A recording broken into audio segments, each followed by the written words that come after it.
ครับผมชาญเจริญทรัพย์นะครับจัดหนักจัดเต็มครับกับรถเดี่ยวแต่งซิ่งแต่งสวยแต่ง VIP ทั้งคันทั้งเลนทั้งคันนะครับแล้วก็ตู้แอร์สมบูรณ์พัฒนาครับพัฒนา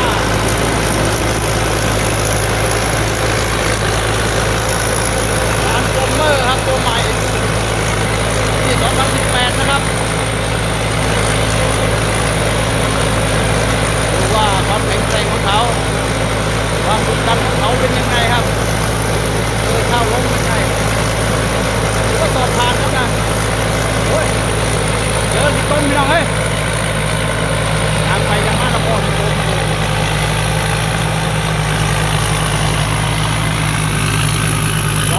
260แรงม้าครับจัดจ้านทีเดียวฟีโน่ JO80 เทอร์โบปั๊มไดกิน23สายขวาครับนะสายผ่านข้างละ6เส้นนะครับขับช่วงล่างตัวเดิน12 HPนะครับโรลเลอร์4ตัวรองรับการกระดกตู้แอร์ปากกว้าง3เมตร VIP ครับกล้องหน้ากล้องหลังเครื่องเสียงพร้อมซับวูฟเฟอร์ลำโพงเสียงกลางเสียงแหลมมีหมดครับนะ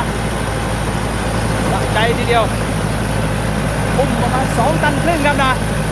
เลททั้งคัน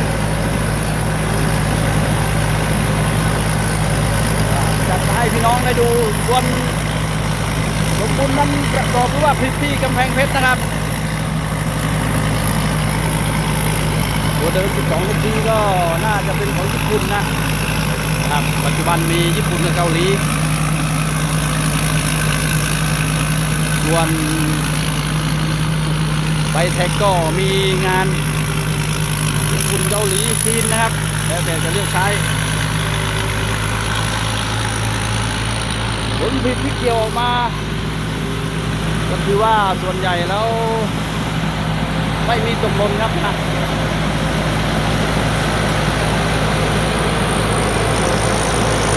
ยังทำนั้นนี่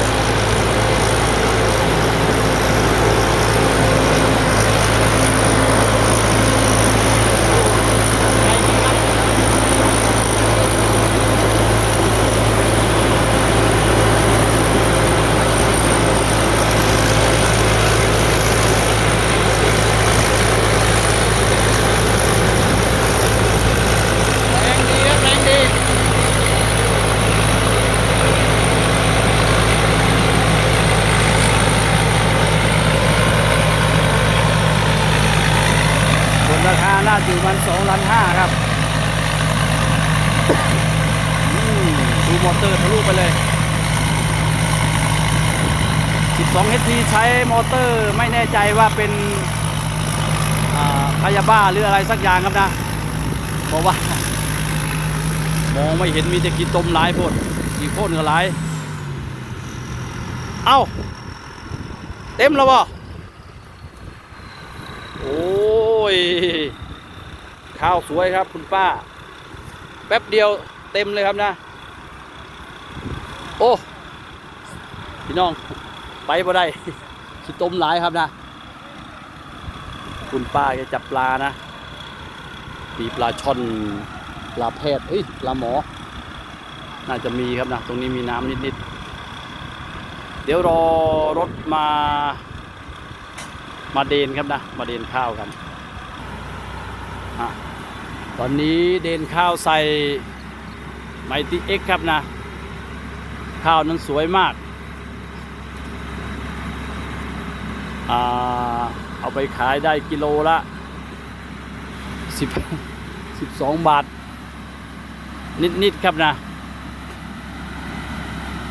12 บาท 20 12 บาท 30บ้างครับนั่นหมายความว่าตันหนึ่งก็ได้ประมาณ12,000ครับนะ12,500เคเดี๋ยว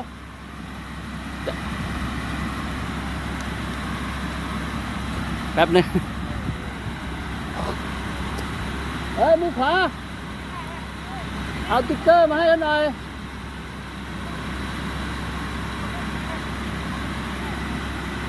2 ใบนะ ไมตี้กับคนขับ คนขับ เอาพี่ก็รีวิวนี่ไง2 ใบเขาจะติดข้างบนเลยนะเขาจะรออยู่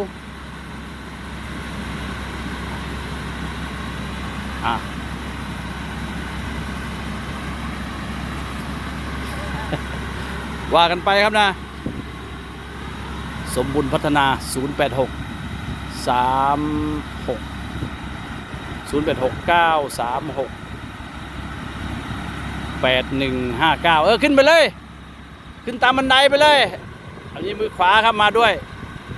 ลงถ่ายแต่รถครับ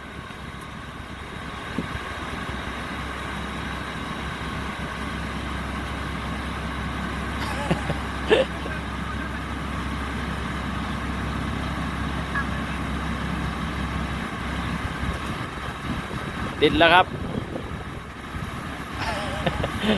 เดี๋ยวแกจะติดตรงไหน แป๊บเดียวอ่ะเต็มอุ้มเลยข้าวสวยมากนนครับคนขับติดแล้วหรือว่ารถผ่านนะเนาะรถสวยนะนี่ รถ2 ปีด้วยนี่เรียบร้อยครับติดแล้วครับก็เป็น FC ตัวจริงเดี๋ยวถ้าวันไหนไปกำแพงเพชรจะแวะไปเที่ยวสมบุญพัฒนาครับนะแวะไปดื่มน้ำหน่อย น้ำมันนะให้ที่เติมเลยอยู่นู่นนะโอเคเฮ้ยไฮดรอลิกเปล่านะไฮดรอลิกหรือดีเซลบ่เอาเผื่อไฮดรอลิกขาดไงโอ้ยเจออากาศเย็นๆพี่น้องเอ้ยได้เวลาจวดด้วยเนี่ย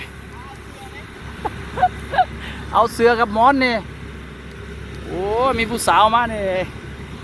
ทักขนาดที่นี่พี่น้องเอ้ยจวดแนวเดียวเลยนะบรรยากาศดีครับนะ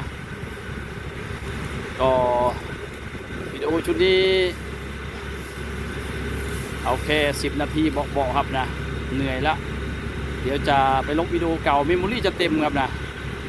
ก็ต้องขอจบด้วยรถเกี่ยวแต่งซิ่งแต่งสวยแต่ง VIP ตู้แอร์ครับนะสมบุญพัฒนาสร้างขึ้นที่กำแพงเพชรนะครับ 086 936 8159นะครับหรือว่าจะสอบถามชาติเจริญทรัพย์ก็ได้เดี๋ยวจะบอกสเปคนะน้ำหนักก็อยู่ประมาณ8 ตันครึ่งอุ้ม2 ตันครึ่งนะครับตู้แอร์ VIP เครื่องเสียงอวทมเต็มสูบครับปากกว้าง3 เมตรช่วงล่างเปรี้ยครับ12 HP ไปแท็ก80 เซนโอ้ยเอ็ดเป็นไดละบัดนี้ว่าสิจบมาได้เลยลุกขึ้นก่อนเอาตั้งลำพี่น้องเอ้ยเบิ่งกันต่อทางนี้ซัดบ่เนี่ยเอาสมบุญพัฒนาเจอเข้าล้มครับตรงนี้จะติดไหมจะติดปากไหมไม่มีปัญหาครับ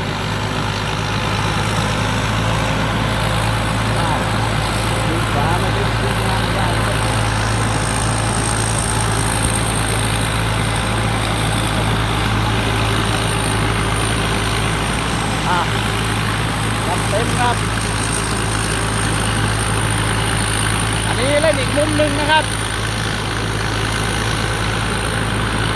จะมีเข้าตั้งและเข้าล้มด้วยเดี๋ยวตรงนี้ขยายเอาเพราะว่าผมจะจบด้วยวิดีโอชุดนี้แล้วก็จะลบวิดีโอเก่าออกก่อนนะเพราะว่าเมมโมรี่เต็มนะครับนะ128 จิกเต็มเทียบนะครับนะสนใจเข้ามาดูได้ครับ YouTube ช่องชาติเจริญทรัพย์มีดูหลากหลายช่วงนี้วันนี้จัดหนักครับกับสมบูรณ์พัฒนาหรือว่าการฟอร์เมอร์แปลงร่างได้สุดจัดประหลัดบอกครับฝากกดติดตามด้วยครับสวัสดีครับ